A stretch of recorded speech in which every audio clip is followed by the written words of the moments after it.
Sindh high court Sukkur bench पारां secretary तालीम के सखर डिवीज़न में उस्तादनि की खोट ख़त्म करण जो हुकुम ॾिनो वियो आहे। ऐं ख़बर पहुचाए पिया सखर मां उम्मीदवार IB टेस्ट में सुठनि नंबरनि सां पास थिया आहिनि, उन बावजूद खेनि नौकरी नथी ॾिनी वञे। वकील अहिड़ो मौक़िफ़ अख़्तियार कयो आहे। अदालत जे पुछण ते फिनांस खाते जे एडिशनल सेक्रेटरी तरफ़ां सखर डिवीज़न अंदरि ख़ाली जायुनि जो इतराफ़ कयो वियो आहे। खैरपुर, घोटकी ऐं सखर ज़िलनि में 8619 PSC जूं जायूं ख़ाली आहिनि। एडिशनल सेक्रेटरी फिनांस अदालत खे अहिड़ी आगाही ॾिनी आहे। टेलीफोन लाइन ते मौजूदु आहे फारूक सूमरो, वधीक तफ़सील मालूम कंदासीं। फारूक, आगाह कजो। जी मुबशर, बिल्कुल IBA पास जेके उम्मीदवार आहिनि, टेस्ट पास उम्मीदवार उन्हनि पारां Sindh high court bench Sukkur में दाख़िल पटिशन जी अदालत पारां ॿुधणी कई, जिन दौरान अदालत पारां तालीम खाते जे सेक्रेटरी खे सखर डिवीज़न अंदरि जेके उस्तादनि जी खोट आहे उहा ख़त्म करण जो हुकुम ॾिनो वियो आहे।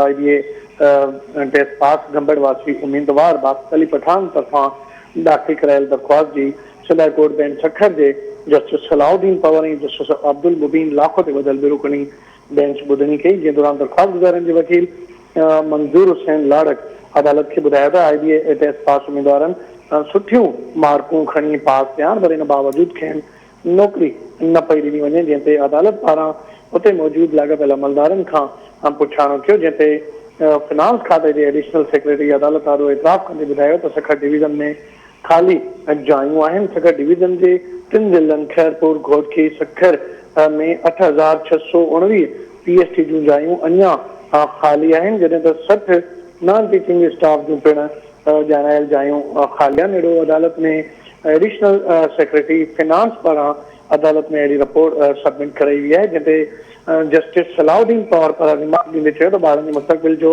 मसइलो आहे। अवां छा पिया चयो त स्कूल बंदि हुजनि, राति ॾींहुं कमु करे ख़ाली पियल जायुनि ते IBA टेस्ट पास उम्मीदवारनि खे भर्ती कयो वञे।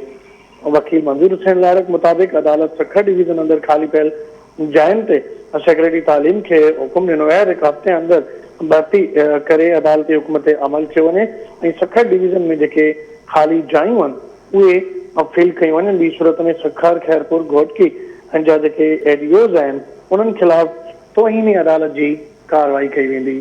जी मुबशर।